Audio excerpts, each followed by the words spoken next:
Posh अधिनियम 2013 की प्रासंगिकता एक बार फिर बन चुकी है दोस्तों। 6 महिला पुलिस कर्मियों को अगले 40 दिनों तक के लिए जो है बीपीओ के अंतर्गत अंडर कवर यानी एक तरीके से गुप्त रूप से उन्हें काम पे रखा गया। ये सुरक्षा केवल जरूरत नहीं है, हमारा फंडामेंटल राइट है, मौलिक अधिकार है। और इस शून्यता को भरने के लिए भारत में पॉश अधिनियम बनाया गया है। चाहे कोई इंटर्न है स्कूल का, कॉलेज का, वो सीखना आया है किसी कंपनी के अंदर, उस इंटर्न का भी कोई sexual harassment at work place नहीं हो सकता है। आज से 1 दशक पहले ये कानून आ चुके हैं। इन कानूनों को अभी तक धरातल पे क्यों नहीं उतारा गया? क्या ये सारी चीजें हाथी के दांत दिखाने के और खाने के और है? नमस्कार, आप सभी का स्वागत है ओनली आईएएस हिंदी माध्यम चैनल पे। मैं जगदीश चंद्र जांगिड़ आज आप लोगों के समक्ष एक ऐसे सामाजिक पहलू को लेकर के हूं जो सामाजिक न्याय हो, चाहे सुरक्षा व्यवस्था हो, चाहे कानून व्यवस्था, उन सभी को चकमा देकर के हमारे नेशनल न्यूज के अंतर्गत यह टॉपिक बनाया है दोस्तों। नासिक बीपीओ मामला कौन नहीं जान रहा आज की तारीख में। इसी सुर्खियों को लेकर के पॉश अधिनियम 2013 की प्रासंगिकता एक बार फिर बन चुकी है दोस्तों। कार्यस्थल पर महिलाओं की सुरक्षा और विशाखा गाइडलाइंस को दरकिनार करके कहीं कहीं नासिक केस जो है आपके पास, उसका पूरा एक समग्र विश्लेषण आपके समक्ष रखता हूं। साथ में हम कुछ एमसीक्यूज भी रखेंगे इस टॉपिक पे जो कि पॉलिटी और करंट अफेयर्स के संदर्भ में रहने वाले हैं। सबसे पहले दोस्तों आपका ध्यान आकर्षित करना चाहूंगा मैं बेसिक टॉपिक पे कि नासिक जो हमारे महाराष्ट्र के अंतर्गत है, वहां पे टीसीएस के एक बीपीओ के अंतर्गत जो है दोस्तों अभी हाल फिलहाल पुलिस कार्यवाही की गई। यहां 7 कर्मचारी जो है उन्हें गिरफ्तार किया गया है। कई सीनियर, कई जूनियर ऑफिसर्स जो थे आपके कॉर्पोरेट ऑफिस में, उन्हें भी यहां अरेस्ट किया गया है। आरोप क्या लगता है? आरोप है बलात्कार, यौन उत्पीड़न, धार्मिक भावनाओं को ठेस पहुंचाना। और दोस्तों यह सब हो रहा है भारत के जीडीपी में सबसे ज्यादा जिसका कंट्रीब्यूशन है सर्विस सेक्टर, सेवा क्षेत्र, कॉर्पोरेट क्षेत्र के अंतर्गत। यही नहीं, इस बार शिकायतकर्ता जो है आपके पास में कई जूनियर महिला कर्मचारी भी है जिन्होंने अलग अलग एफआईआर यहां पे दर्ज कराई है।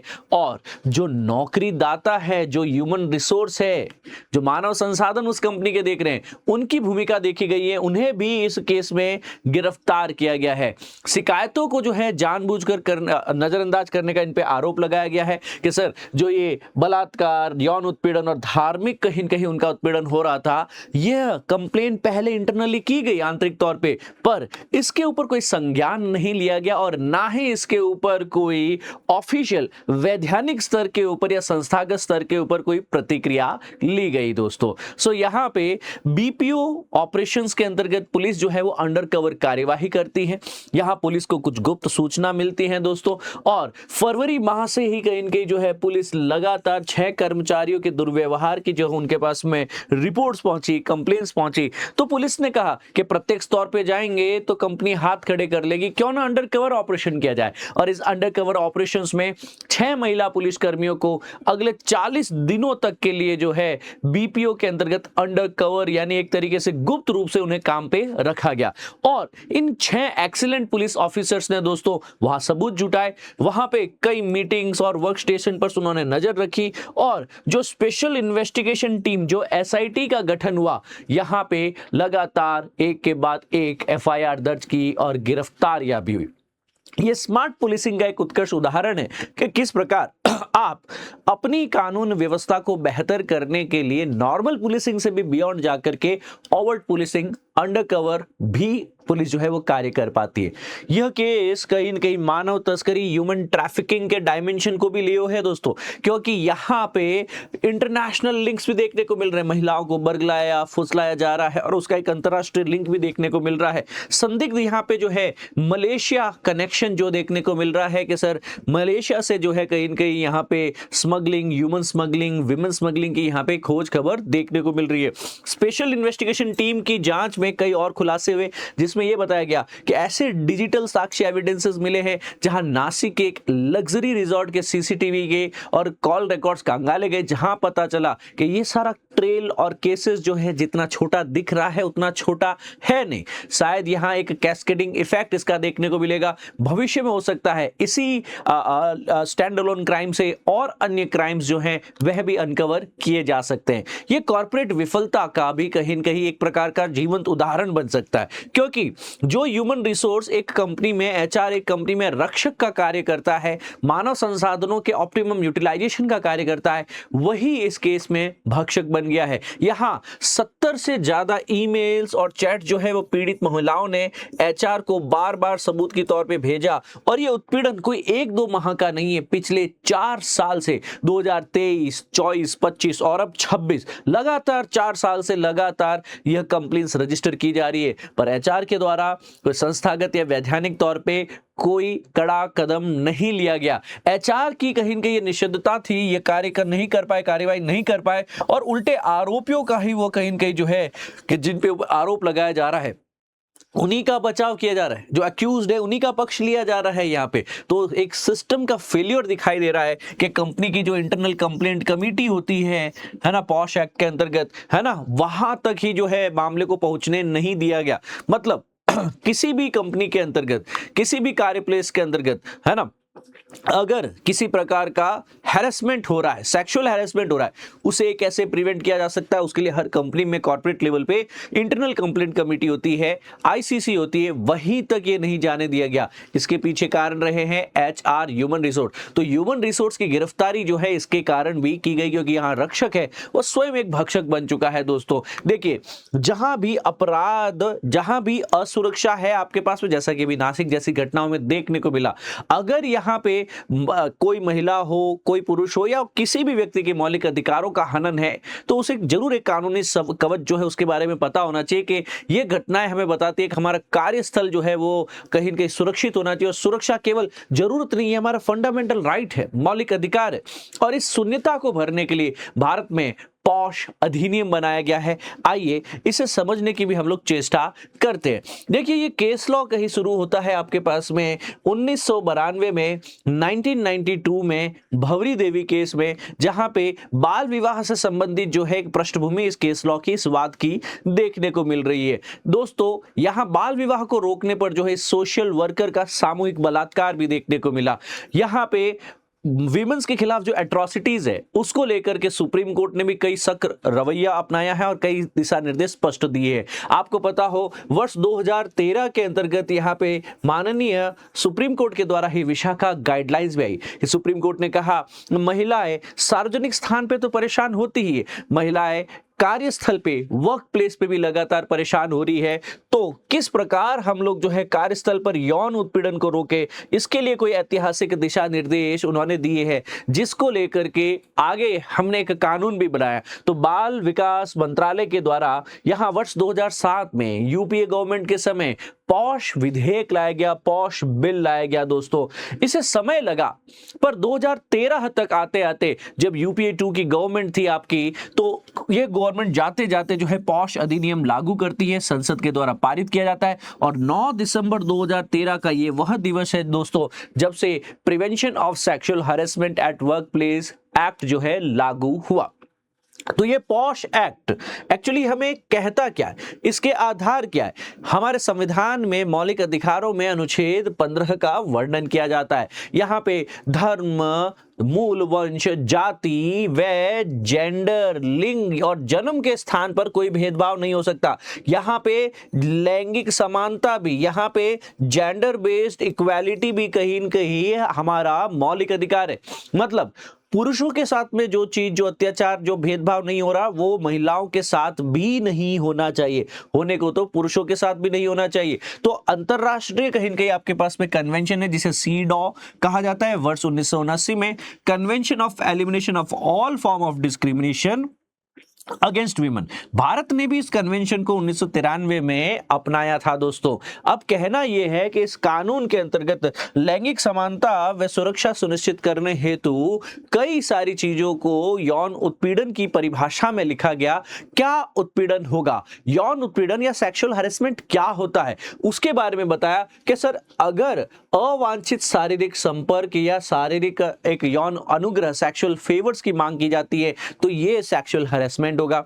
एक मौखिक या दृश्य वर्बल या विजुअल कहीं न कहीं अश्लील टिप्पणी की जाती है, अश्लील सामग्री कोई दिखाता है आपको, तो यह भी सेक्सुअल हरासमेंट यौन उत्पीड़न है। कोई क्विड प्रो को, है ना, इसके बदले ये कहे कि नौकरी में कोई फायदे का लालच हो या नुकसान या भविष्य में कहीं न कहीं खराब करने की कोई धमकी दे रहा हो आपको, तो यह भी सेक्सुअल हरासमेंट में आता है कि आप सेक्सुअल यौन जो है आपके पास में अनुग्रह के लिए कह रहे हैं कि सर या तो यौन अनुग्रह हो, नहीं तो भविष्य में आपका करियर खराब कर देंगे या फिर आपको नौकरी दिला देंगे। तो फायदे की या नुकसान की बात करें, अच्छा या बुरा करने की कोशिश करे आपको, और उसके लिए यौन अनुग्रह की जो है वंचना हो, तो यह यौन उत्पीड़न की ही संज्ञा में रखा जाएगा। कोई प्रकार का आपके चारों तरफ हॉस्टाइल एनवायरनमेंट क्रिएट किया जा रहा है, जानबूझकर असहज, डरावना, असुरक्षित कार्य बनाया जा रहा है, तो यह भी आपके पास में क्या है, यौन उत्पीड़न की ही संज्ञा में आने वाला है दोस्तों।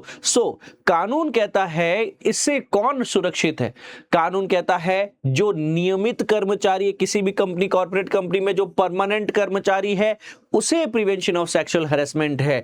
कोई टेम्पररी या दैनिक वेतन भोगी भी है आपके पास में, सभी महिलाओं को सुरक्षा की इसमें गारंटी है। मतलब कोई टेम्पररी हो चाहे परमानेंट हो, चाहे दैनिक वेतन भोगी भी क्यों ना हो, कि सर हमने पर आर पे भी किसी को रखा हुआ है, उसे भी हम सिक्योरिटी देंगे। चाहे कोई इंटर्न है स्कूल का, कॉलेज का, वो सीखना आया है किसी कंपनी के अंदर, उस इंटर्न का भी कोई sexual harassment at work place नहीं हो सकता है। तो पारंपरिक ऑफिस हो चाहे गैर पारंपरिक कार्यस्थल हो, चाहे आप वर्क फ्रॉम होम कर रहे हो, किसी भी कंडीशन में सर आप क्या नहीं कर सकते, उनका सेक्सुअल हैरेसमेंट नहीं कर सकते।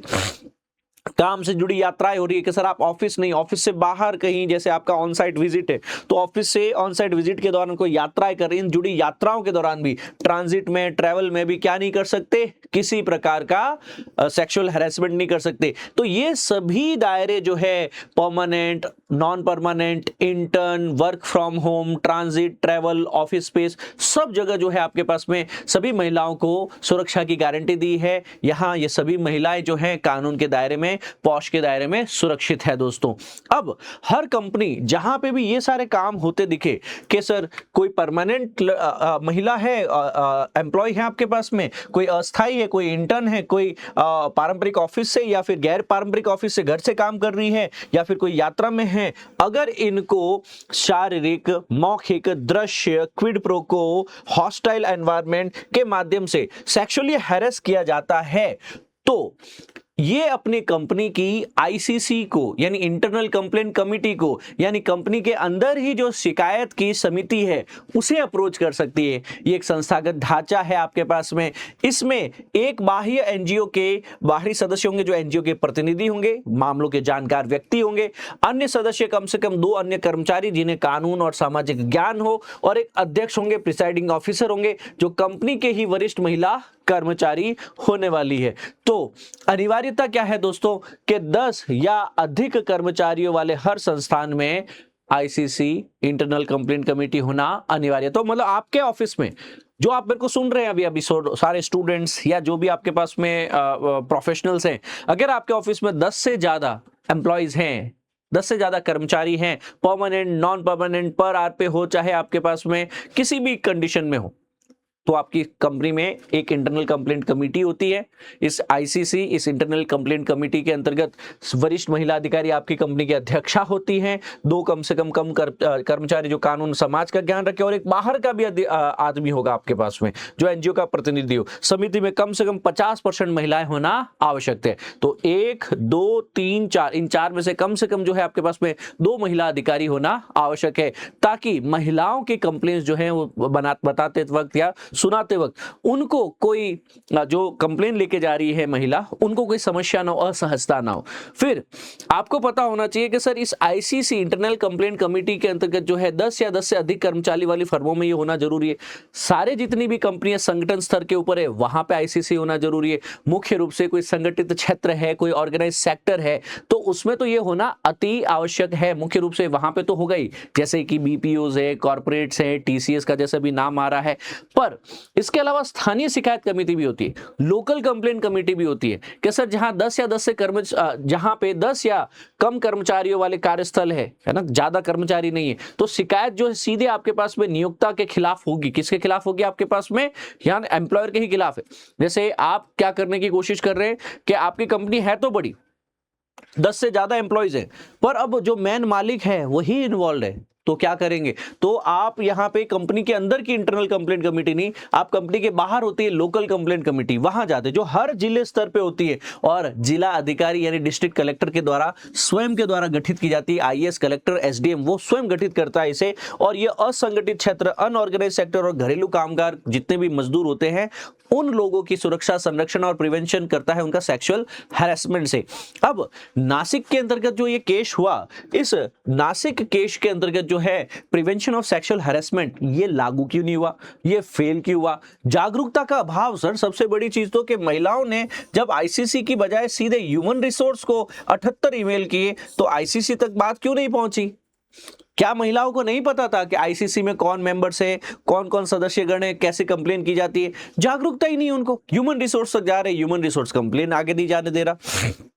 एचआर की भी मिली भगत है कि सर एचआर सिस्टम का रक्षक होना चाहिए था, वही आरोपियों का साथी कैसे बन गया?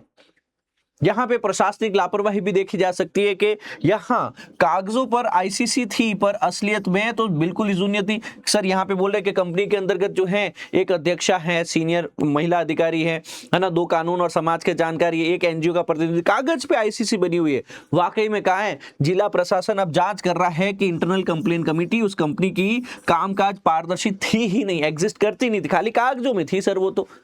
ऐसी कंडीशन में बताइए जब धरातल पे कानून सख्ती से लागू नहीं हो रहे हैं, क्या ऐसी कंडीशन में हमारी बहनें, हमारी माताएं, हमारे समाज की, हमारी सभ्यता की आधी आबादी आज भी कार्यस्थल पे असुरक्षित है? दोस्तों, बात जब उत्पीड़न की कही जाती है तो गरिमा को क्षीण करने वाले होते हैं शारीरिक उत्पीड़न, मानसिक उत्पीड़न।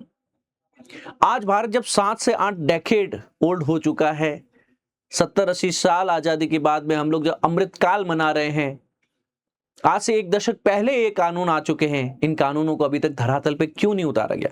क्या ये सारी चीजें हाथी के दांत दिखाने के और खाने के और है, या वाकई भारत का सेवा क्षेत्र, कॉर्पोरेट क्षेत्र, संगठित क्षेत्र, ऑर्गेनाइज क्षेत्र, फॉर्मल इकोनॉमी जो है वो तैयार है इंटरनेशनल क्रेडेंशियल के आधार पे, अंतरराष्ट्रीय स्तरों के आधार पे?